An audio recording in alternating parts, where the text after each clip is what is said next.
Hello दोस्तों, मैं Savita Verma HSM lecture में आपका स्वागत करती हूँ। आज की इस वीडियो में हम बात करेंगे बीएससी जूलॉजी के फर्स्ट सेमेस्टर की यूनिट सेकंड के कुछ महत्वपूर्ण प्रश्नों को। जैसा कि इस यूनिट का सबसे पहला महत्वपूर्ण प्रश्न है, प्रश्न नंबर 1, माइटोकॉन्ड्रिया की संरचना, रासायनिक संगठन तथा कार्यों को बताइए। इसे कोशिका का पावर हाउस क्यों कहते हैं? माइटोकॉन्ड्रिया को सर्वप्रथम 1892 ईस्वी में ई फ्लेमिंग ने देखा था तथा वेंदा ने इनको माइटोकॉन्ड्रिया का नाम दिया था। माइटोकॉन्ड्रिया की खोज ई फ्लेमिंग ने की थी, लेकिन माइटोकॉन्ड्रिया नाम वेंदा ने दिया था। दोनों ही अलग अलग हैं। अगर पूछा जाए कि माइटोकॉन्ड्रिया की खोज किसने की थी, तो ई फ्लेमिंग ने की थी और माइटोकॉन्ड्रिया नाम किसने दिया था? वेंदा ने। इनको प्राह कोशिका का पावर हाउस कहते हैं। ये छोटी छोटी कणिकाओं या सालाओं के रूप में जूते के समान दिखाई पड़ती हैं। इनका आकार 0.25 माइक्रोन तथा इनकी संख्या लगभग 500 से 2000 तक होती है। प्रत्येक माइटोकॉन्ड्रिया की भित्ति लिपिड एवं प्रोटीन की बनी होती है। जो माइटोकॉन्ड्रिया होती है, इसकी जो भित्ति होती है यानी कि इसकी लेयर, वो प्रोटीन की बनी होती है। इनकी संख्या 500 से 2000 तक होती है। ये छोटी छोटी कणिकाओं, छोटे छोटे कणों की बनी होती हैं। आगे हम चित्र से समझेंगे। माइटोकॉन्ड्रिया की संरचना, स्ट्रक्चर ऑफ माइटोकॉन्ड्रिया। जैसा कि इस चित्र में देख सकते हैं, ये आकार कैसा है? जूते के आकार का, यानी कि जूते या चप्पल के आकार का है। इसमें राइबोसोम भी पाए जाते हैं, छोटे छोटे कण। ये रहे छोटे छोटे कण। बाहरी वेश में होता है, आंतरिक वेश में भी होता है। बाहरी झिल्ली होती है, जैसे इसमें 2 झिल्लियां पाई जाती हैं, जिनको कहते हैं बाहरी झिल्ली और आंतरिक झिल्ली, यानी कि इनर मेम्ब्रेन या आउट मेम्ब्रेन। और इसमें 2 कक्ष भी पाए जाते हैं, बाहरी कक्ष, आंतरिक कक्ष। माइटोकॉन्ड्रिया में डीएनए भी पाया जाता है। ये रही इसकी आंतरिक काट, जैसा कि हम देख सकते हैं। ये रही इसकी इनर मेम्ब्रेन और ये रही आउटर मेम्ब्रेन। जो बाहरी सतह होती है उसको कहते हैं आउटर मेम्ब्रेन, जो आंतरिक सतह होती है उसको कहते हैं इनर मेम्ब्रेन। इनकी परत संरचना में निम्नलिखित भाग दिखाई पड़ते हैं। नंबर 1, झिल्लियां। इसमें 2 प्रकार की झिल्लियां होती है, जैसे कि अभी हमने बताया था कि इसमें 2 प्रकार की झिल्लियां होती है। एक होती है बाहरी झिल्ली, एक होती है आंतरिक झिल्ली। तो देखेंगे बाहरी झिल्ली क्या है। यह झिल्ली सबसे बाहर की ओर स्थित होती है। यह चिकनी तथा 60 एंगस्ट्रॉम मोटी होती है और माइटोकॉन्ड्रिया को चारों ओर से परिबंधित करती है। इसकी संरचना एंडोप्लाज्मिक रेटिकुलम के समान त्रिपटलीय होती है। Number B, inner membrane. यह झिल्ली बाहरी झिल्ली के बाद अंदर की ओर पाई जाती है, जो कि प्रायः 64 यानी कि 64 एंगस्ट्रॉम मोटी होती है तथा बाहर झिल्ली के अंदर की ओर स्थित होती है तथा 60 से 80 एंगस्ट्रॉम तक चौड़े स्थान द्वारा उसे पृथक रहती है। इसमें जो ये इनर मेम्ब्रेन और आउटर मेम्ब्रेन के बीच की जो दूरी होती है वो होती है 60 से 80 एंगस्ट्रॉम स्पेस होता है उसमें। यह माइटोकॉन्ड्रिया की गुहा में उद्रेकों या पटों के रूप में प्रक्षिप्त रहती है। उद्रेकों या पटों को माइटोकॉन्ड्रिया क्रस्ट या क्रस्टी कहते हैं। जो इसमें पट पाए जाते हैं उनको कहते हैं क्रस्ट या क्रस्टी कहते हैं। क्रस्ट भीतरी गुहा को अनेक परस्पर संबंधित कक्षों में विभाजित करती है। कक्ष यानी कि चैम्बर। माइटोकॉन्ड्रिया में 2 चैम्बर होते हैं, जैसे कि 2 झिल्लियां होती हैं तो 2 चैम्बर भी होते हैं, जिनको कहते हैं बाहरी chamber, outer chamber, inner chamber, यानी कि बाहरी कक्ष और भीतरी कक्ष।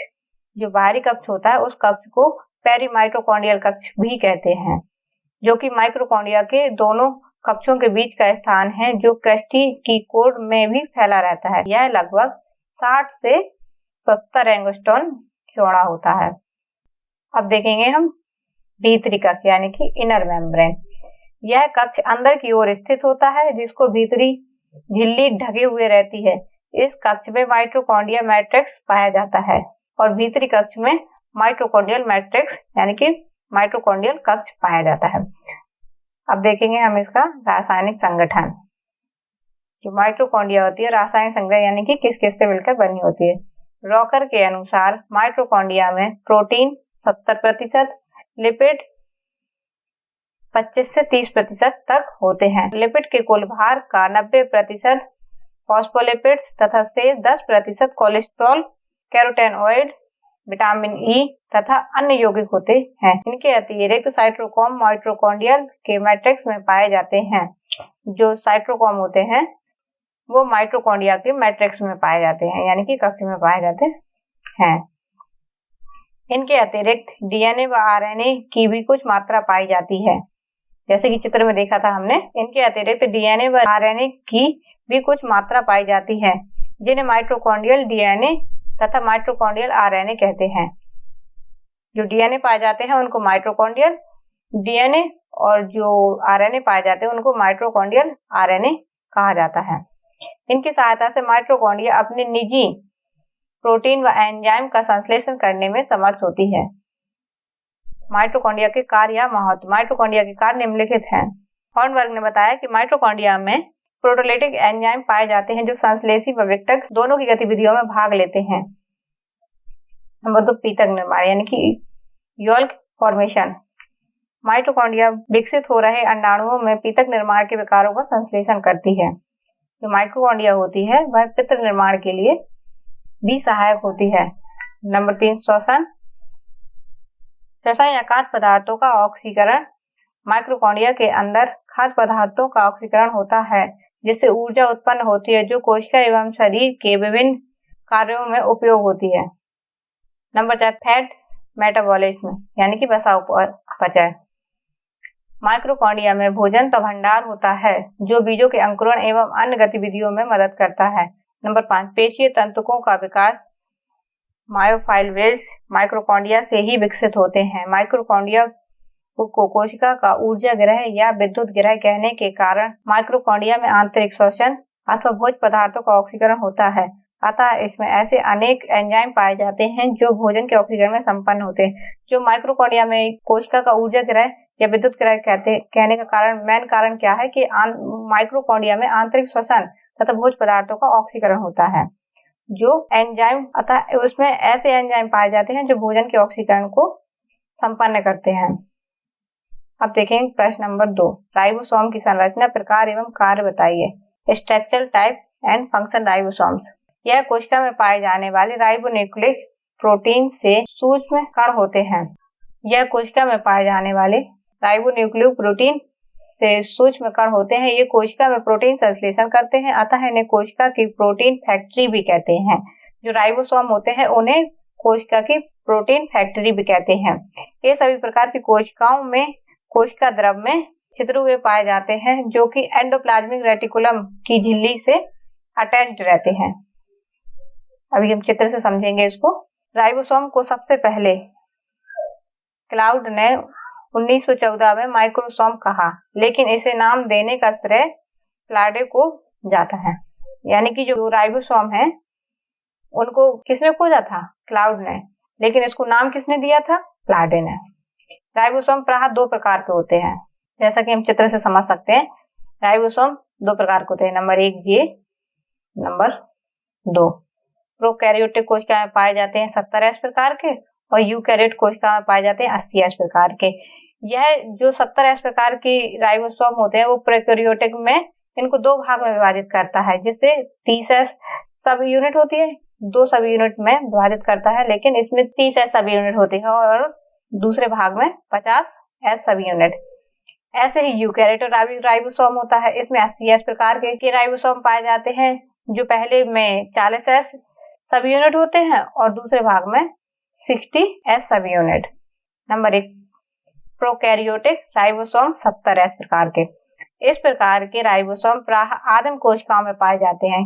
किस प्रकार की? प्राइमिटिव सेल्स में पाए जाते हैं, जैसे कि बैक्टीरिया और माइटोकॉन्ड्रिया।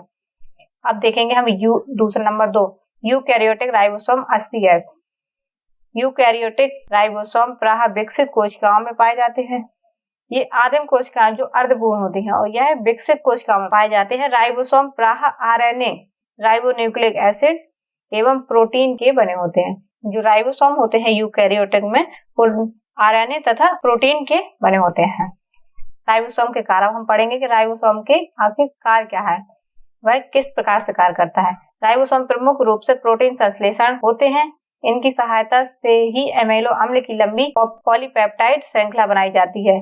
जो अमीनो अम्ल होते हैं, जिससे एक अम्ल से दूसरा अम्ल से तीसरा अम्ल, जो चैन तरीके की होती है, वो पॉलीपेप्टाइड वह श्रृंखला बनाई जाती है। किससे बनाई जाती है? राइबोसोम के द्वारा।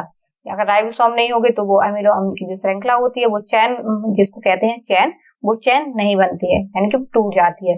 तो उससे उसका प्रोटीन का संश्लेषण नहीं होता है, और प्रोटीन का संश्लेषण नहीं होगा तो भोजन का भी ऑक्सीकरण नहीं होगा, तो इसलिए राइबोसोम भी जरूरी है। अब देखेंगे प्रश्न नंबर 3, पेरोक्सिसोम पर संक्षिप्त टिप्पणी लिखें। अब देखेंगे हम पेरोक्सिसोम्स क्या हैं। कोशिका द्रव में अनेक माइक्रोबॉडीज मिलती हैं जिन्हें पेरोक्सिसोम कहते हैं। जो साइटोप्लाज्म होता है, इसमें अनेक प्रकार की माइक्रोबॉडीज मिलती हैं, छोटी छोटी सी बॉडी मिलती हैं जिन्हें पेरोक्सिसोम्स कहते हैं। ये जंतु कोशिकाओं में पाए जाते हैं, जो माइक्रोकॉन्ड्रिया तथा राइबोसोम के बीच के होते हैं। जो माइक्रोकॉन्ड्रिया है और राइबोसोम के बीच की जो कड़ी है, उसको क्या कहते हैं? पेरोक्सिसोम कहते हैं। ये सूक्ष्म गोलाकार तथा एक परत वाली कला के बने होते हैं। इसमें विशिष्ट प्रकार के एंजाइम पाए जाते हैं, अतः ये राइबोसोम से भिन्न होते हैं। जो पेरोक्सिसोम होते हैं वो राइबोसोम से अलग होते हैं, मतलब बिल्कुल ही भिन्न होते हैं, और इनमें अधिक यूरिरेज एंजाइम मिलते हैं। पेरोक्सिसोम पादप की उन कोशिकाओं में पाए जाते हैं जो प्रकाशित श्वसन करते हैं। जो पेरोक्सिसोम होते हैं पादप कोशिकाओं में, मतलब जंतु कोशिकाओं में तो पाए ही जाते हैं, लेकिन पादप कोशिकाओं की उन कोशिकाओं में पाए जाते हैं जो प्रकाशित श्वसन यानी कि फोटो रेस्पिरेशन करते हैं। इनकी खोज टॉलबर्ट ने की थी। जो पेरोक्सिसोम है उनकी खोज सर्वप्रथम किसने की थी? टॉलबर्ट ने 1969 में की थी। इनके ग्लाइकोलिक अम्ल ऑक्सीडेज, पर ऑक्सीडेज, कैटलेज, डी अमीनो अम्ल ऑक्सीडेज में पाए जाते हैं।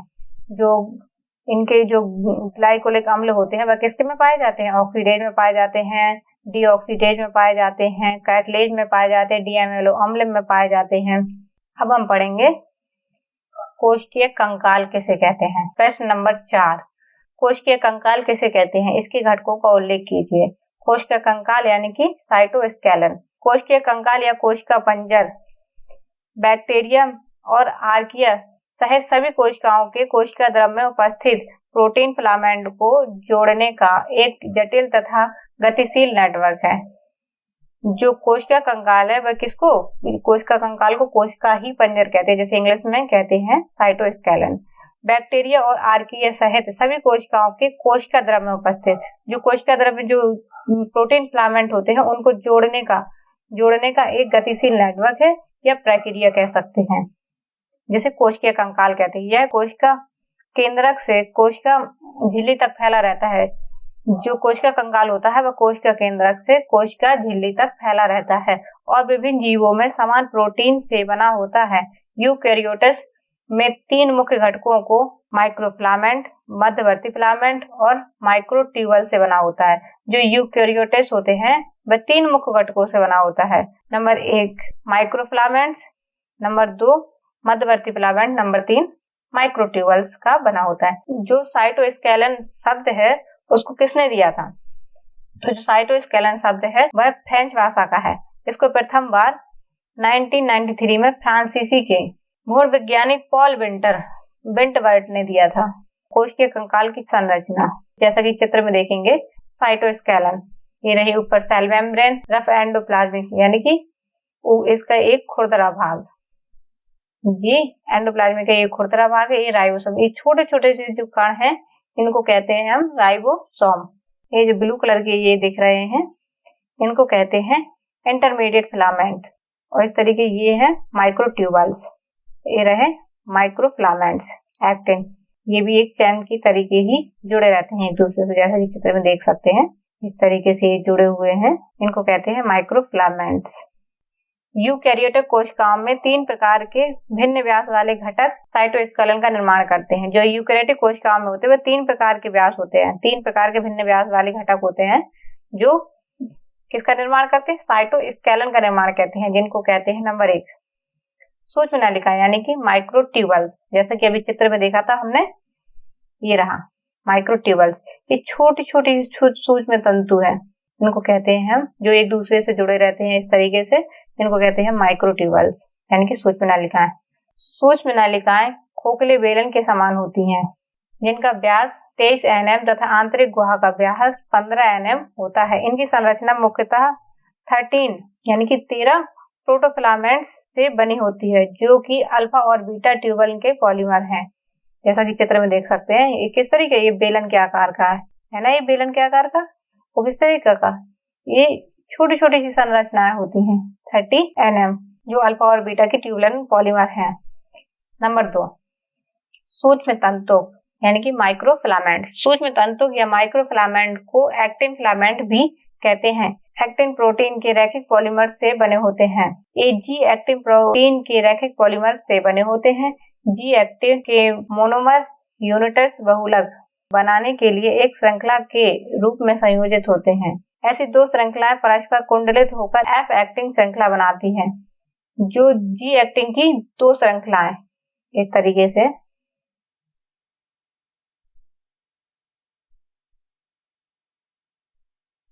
से एक दूसरे से जुड़ती हैं, जिनको कहते हैं एफ एक्टिन। जब दो जी एक्टिन की दो श्रृंखलाएं या बहुलक एक दूसरे से जुड़ेंगे तो वह एक परस्पर कुंडलित होकर एक एफ एक्टिन श्रृंखला बनाएंगे, जिसका व्यास 7 से 9 nm होता है।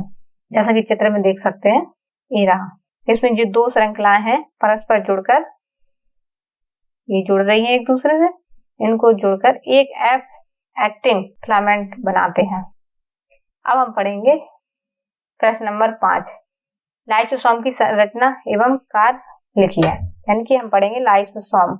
लाइसोसोम प्रायः गोलाकार संरचना होती है, जो कि सिर्फ जंतु कोशिकाओं में पाई जाती है। जो लाइसोसोम होते हैं वह जंतु कोशिकाओं में पाई जाती है। ये कुछ पादप कोशिकाओं में भी पाए जाते हैं। इनका आकार प्रायः 1 माइक्रोन से 2 माइक्रोन तक होता है। लाइसोसोम लिपोप्रोटीन झिल्ली से घिरा होता है। जो लाइसोसोम होता है वो लिपोप्रोटीन की झिल्ली से घिरा हुआ होता है। इसमें द्रव भी भरा होता है। इसके द्रव में विभिन्न प्रकार के एंजाइम एवं फेरेटिन कणिकाओं की मात्रा भी पाई जाती है। जो फेरेटिन कणिकाएं होती हैं और एंजाइम होते हैं इसमें पाए जाते हैं। जैसा चित्र में देख सकते हैं, ये गोलाकार संरचना है।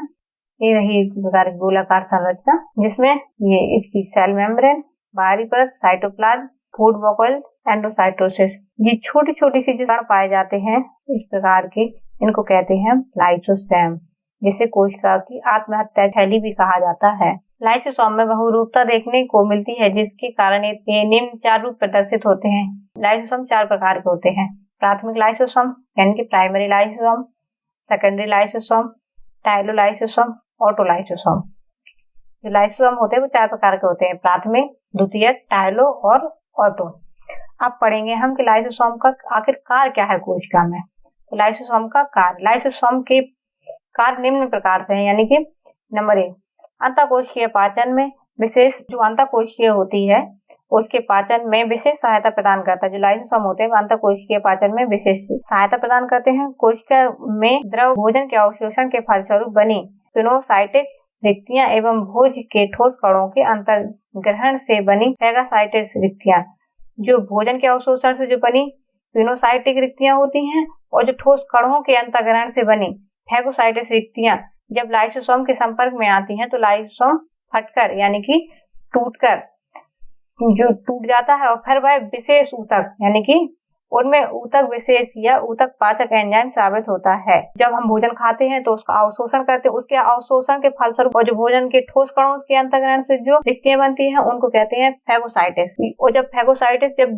दोनों ही लाइसोसोम के संपर्क में आते हैं तो लाइसोसोम क्या होता है, फट जाता है यानी कि टूट जाता है। और जब वह टूटता है तो उससे विशेष प्रकार के एंजाइम साबित होते हैं, जिससे उनका पाचन होता है। जब विशेष प्रकार के एंजाइम निकलते हैं तो उससे खाना और ठोस कणों का दोनों का पाचन हो जाता है। इस प्रकार की पाचन क्रिया को अंतःद्रव या परिश्रवण यानी कि इंग्लिश में कहते हैं एंडोसाइटोसिस प्रक्रिया कहते हैं। नंबर 2, लाइसोसोम के अंदर स्थित पाचक एंजाइम परिमुक्त होने पर अवयवों का पाचन करते हैं। जब लाइसोसोम के अंदर जो पाचक एंजाइम होते हैं वह परिमुक्त हो जाते हैं, और जब परिमुक्त यानी कि फ्री हो जाते हैं तो यह अवयवों का पाचन कर लेते हैं। इस प्रकार से जो लाइसोसोम होते हैं उनको कहते हैं आत्महत्या की थैली भी कहते हैं। नंबर 3, ये मृत्युग्रस्त एवं नष्ट हुई कोशिकाओं को हटाने एवं उनका अपघटन करने में सहायता करती है। मेन पॉइंट क्या है लाइसोसोम का, कि जो मृत्युग्रस्त यानी कि जो कोशिकाएं अंदर नष्ट हो जाती हैं या टूट जाती हैं, उनको हटाने या उनका अपग्रेडन करने में सहायक होते हैं। तो थैंक यू दोस्तों, आज इस वीडियो को हम यहीं समाप्त करते हैं। जैसा कि मेरी अगली वीडियो में हम बात करेंगे कुछ शॉर्ट आंसर और कुछ ऑब्जेक्टिव क्वेश्चनों के बारे में। Thank you.